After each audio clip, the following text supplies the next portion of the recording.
Urban development and transportation planning in New Zealand in the latter half of the 20th century was largely influenced by approaches to planning being developed in the UK beginning in the 1960s. The 1960s in the UK was a time of significant mobilization.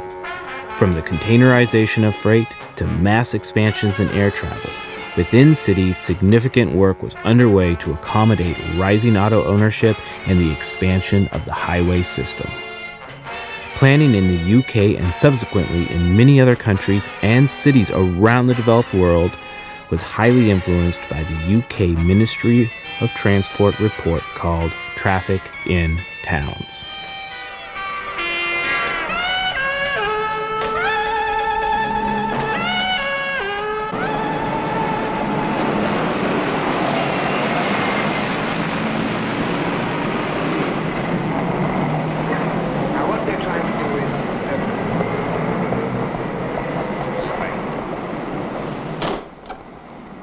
This really explains what I was trying to say.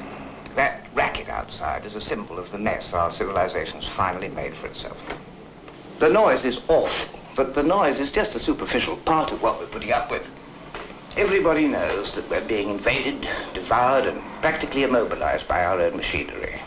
We want cars, we need cars, and cars are beginning to destroy our civilization. This is a film about one way out of that dilemma. Traffic congestion isn't a joke anymore. It's not only driving everybody mad, but it's costing a fortune. Every time there's a traffic jam, you've got thousands of vehicles swallowing up expensive fuel. And the simple and appalling fact is that all this, wastage of fuel, loss of man-hours, damage through accidents and so on, is costing the country £400 million a year. The motor car's a blessing, but it's a very mixed blessing. Since because it can get us out of the towns, it's encouraging the spread of the towns themselves into the countryside. One of the reasons for having a car at all used to be that it could allow you to enjoy the country. But the way things are going, there won't be any green places worth the name left to visit by the end of the century. We can't disinvent the motor car. Society accepts it and doesn't want to be rid of it. And why should we? Is it humanly possible to keep that usefulness and convenience without being tyrannized by it?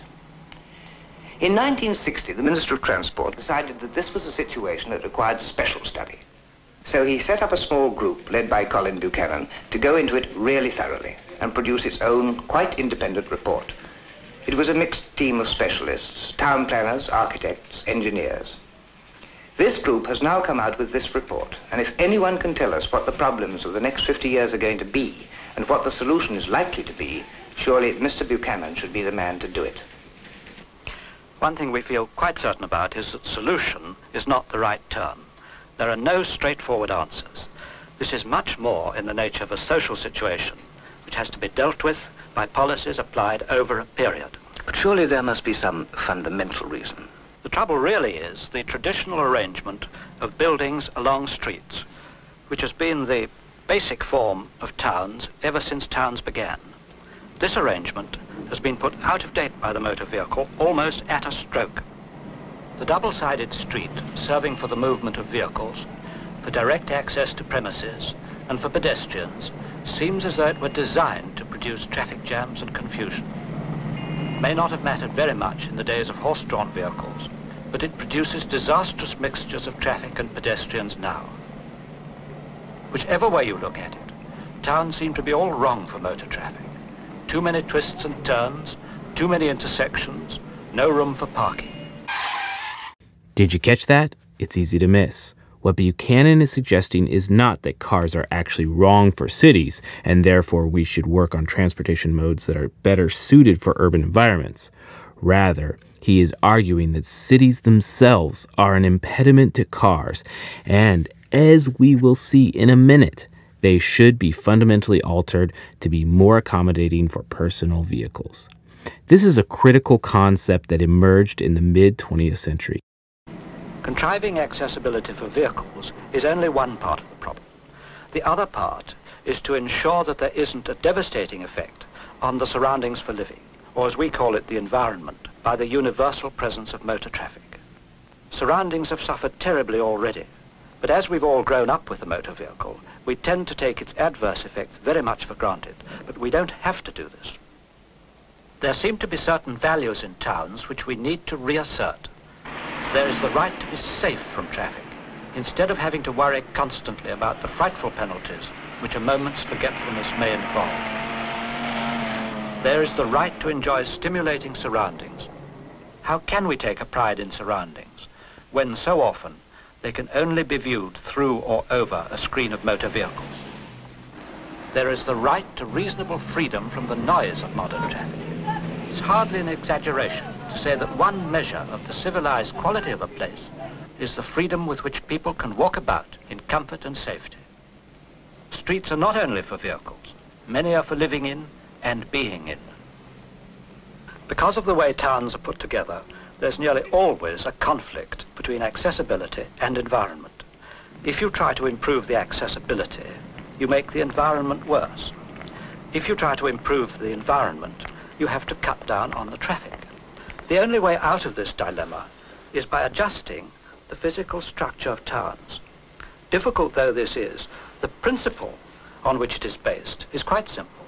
It's exactly the same as the layout of rooms and corridors in a big building.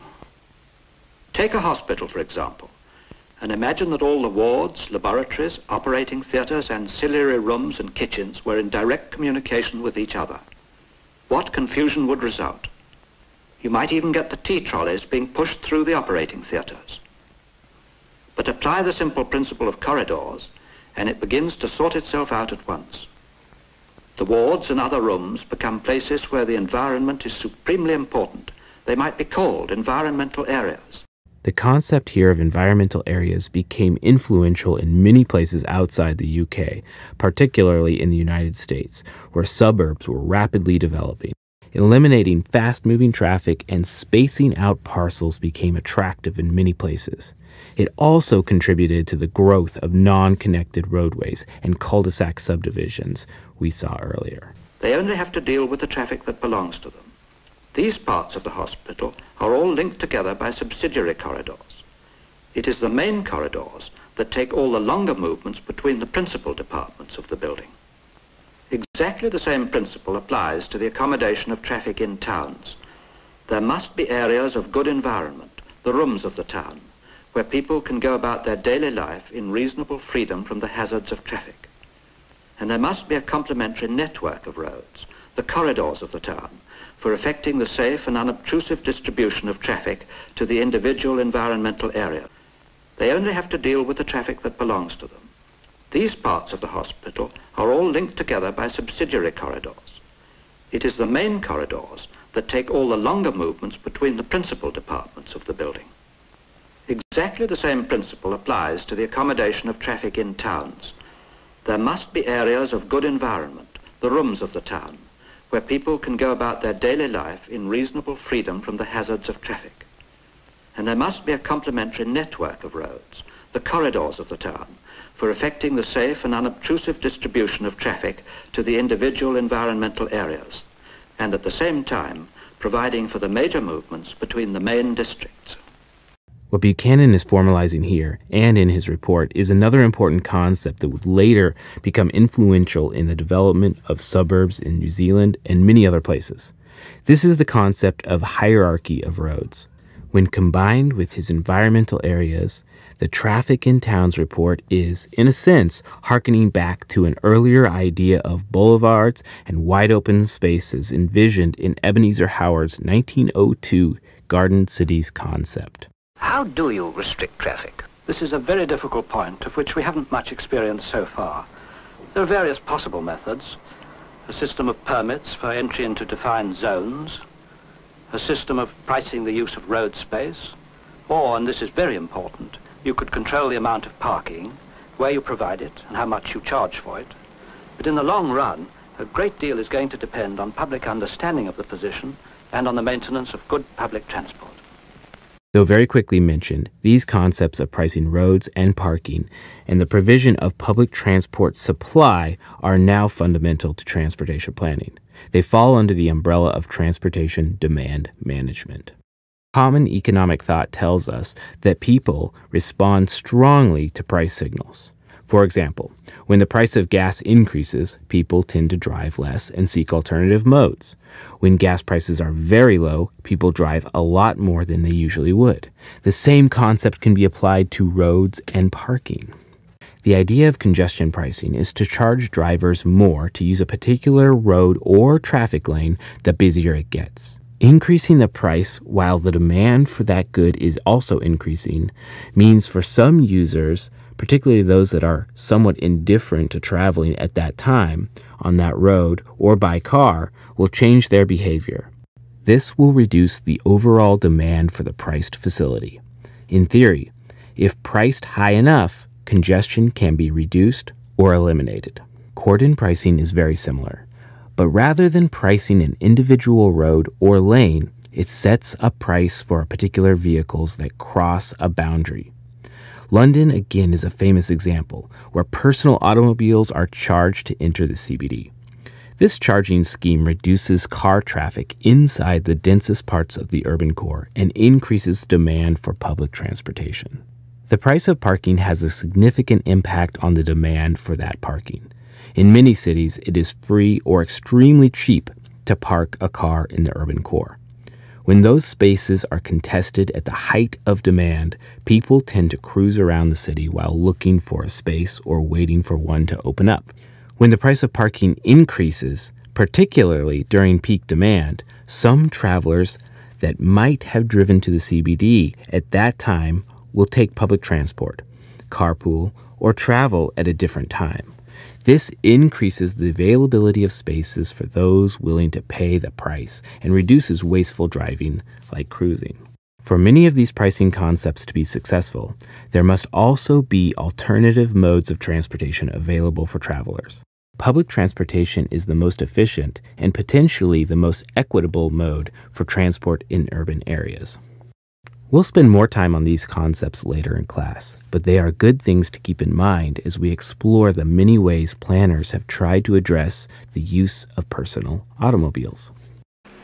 Well, this report says that we are now stuck with the fact that we've now got to decide whether or not we're going to invest a sum of money in road development that at least bears some relationship to the amount we invest in the cars that cause the trouble. The only way in which we could put back into the area all the accommodation and activities that are there now and cater for all the traffic was by inserting a completely new level for living, a building deck 20 feet above the present ground level. On this deck, the new buildings would arise, and here people would live and work and shop and enjoy themselves. But it would not be a solid deck. It would be liberally pierced to let in air and light to the traffic roads underneath and to give vistas and views both for the drivers below and the pedestrians above. In this area at the present time, probably no more than 3% of the people who work here can come by car, and probably less than 2% of the shoppers. This is perhaps the most iconic image to come from the Traffic in Towns report. The idea of grade separating traffic, people, and buildings is a fundamental rethinking of the way cities work. It also is an idea that is still enshrined in urban planning, where highways are elevated over the city and roads cut under buildings. Even to this day, the concept of putting a car above or below urban activity so as not to impede the easy movement of the personal automobile is a concept widely accepted and utilized. It would enable a far greater amount of the traffic to come very conveniently underneath the buildings, 10 times as much as can come today. There would be some 24,000 parking spaces and loading bays, so all the future commercial, business and industrial traffic could be dealt with. With this complete reconstruction, it would be possible to handle about 30% of the future demand for travelling to work by car and about 60% of the demand for shopping. Conditions would be infinitely better than they are now. All the existing facilities would be replaced with the addition of other things, such as a primary school and pleasant open spaces which are not there at present. On this deck, it would be possible to recreate in even better form those things which have delighted man for generations in towns. The snug, close, varied atmosphere, the narrow alleys, the contrasting open squares, and the effects of light and shade. You don't think you may have been rather wasting your time on a totally impossible theory? After all this couldn't ever be done, could it? There's nothing impractical or fanciful about this. It would work, it would give a wonderful environment for people, and it would take a lot of traffic. But it would require an almost revolutionary approach to matters of land ownership and redevelopment. You see, the value of an exercise like this is what you can learn from it. You can answer the person who asks, suppose we were able to sweep everything aside and start afresh, what then? We've learned the advantages of multi-level planning and whether it's better to keep the pedestrians on the ground with the traffic above or vice versa. And we've shown that when you really start designing for motor traffic, determined to make a job of it, then something completely new emerges, a complete departure from the old arrangement of buildings strung along ordinary streets. But this total war on buildings, it would gain a lot, but surely there'd be losses too. There must be things that people would like to keep, even if they do make difficulties. This is absolutely true. So we did a second exercise to show how buildings worth preserving in the area could be combined with new development.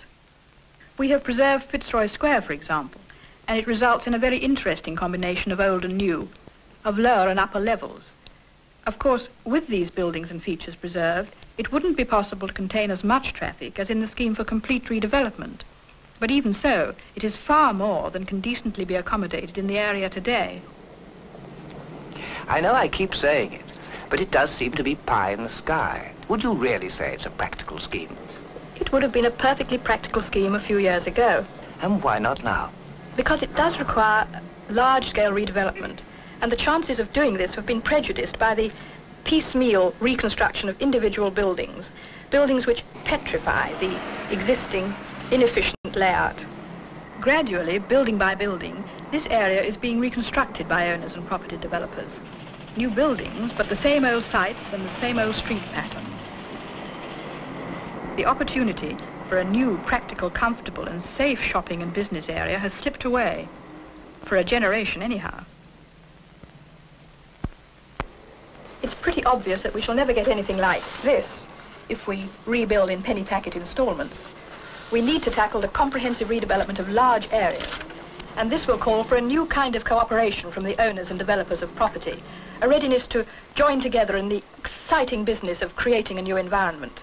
Sometimes they may have to pool and reshare their interests, to postpone or advance the redevelopment of a site, and always to think in terms of the public as well as the private advantage. And the public authorities have their responsibilities too. Unless they give the lead, we won't get the right kind of development on the proper scale.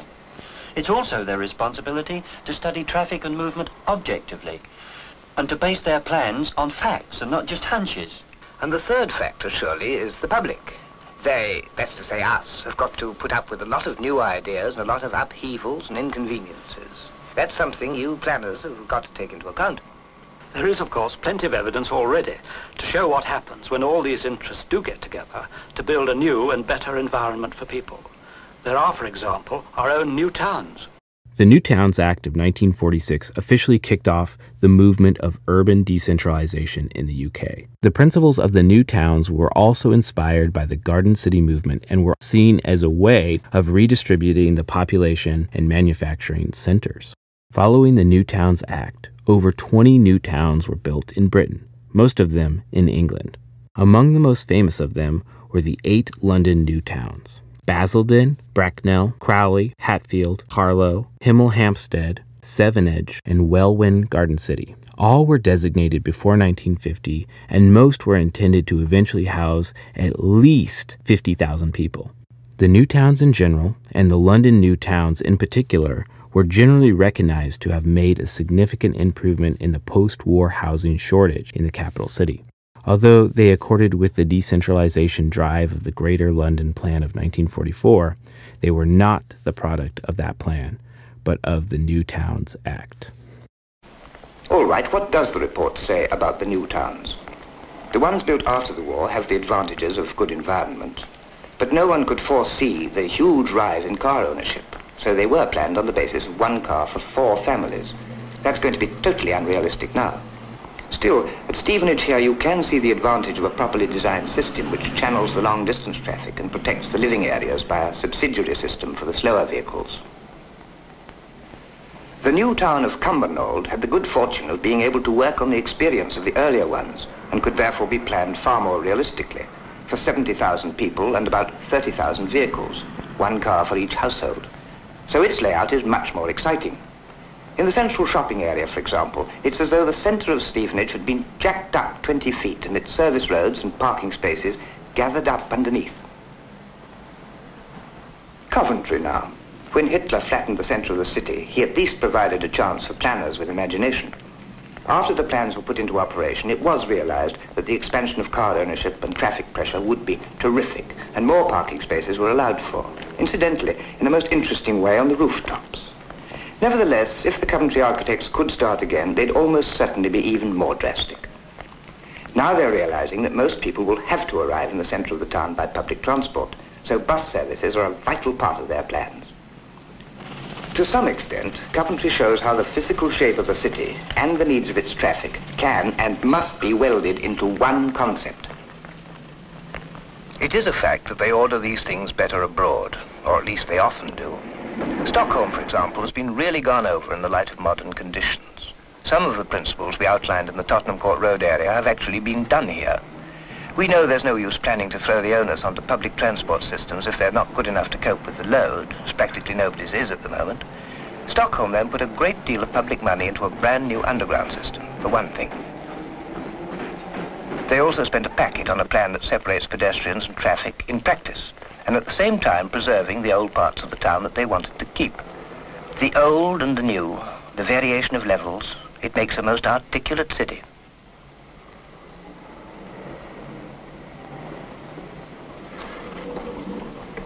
Well, what does all this amount to? As I see it, it amounts virtually to a state of public emergency. I don't think that's in the least an exaggeration. If we let this traffic thing drift, we're going to suffocate in it. However, although this report of Colin Buchanan's is pretty terrifying, it isn't negative. It does show very clearly that there are an enormous number of things that can be done about it. It shows how we can get the best out of the motor car. Maybe not as much as everybody would want in the big cities, but far more than is possible at present. But it won't be easy, it won't be cheap, and it won't be quick. It can't possibly be done overnight, for it means the physical reshaping of towns and cities. And it's going to be a question of hundreds of millions of pounds. All right, the country spends immense sums on all sorts of things. Our only decision about the ideas in this report should be, are they worth it? But this we've got to accept, that no matter what we do about it, the next 10 years are going to be hell. We shall never, in any circumstances, be able to keep pace with the growth of cars. This is what the report says. People don't seem to be put off by threats of congestion. The population appears as intent upon owning cars as the manufacturers are upon meeting the demand.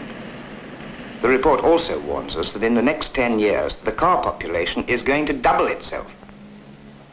If there isn't to be absolute chaos, we've got to hope for what Colin Buchanan calls an almost heroic act of self-discipline on the part of everybody who uses the roads. But this interim period doesn't have to go on forever. An enormous program of reconstruction's coming to every town and city. There's no possible way of avoiding it, even if we wanted to. Half the country needs rebuilding anyway, and this is our great chance to rethink our environment in a truly human and creative way. A way designed to fit the motor car realistically into our lives. It could be a pretty nice country, you know.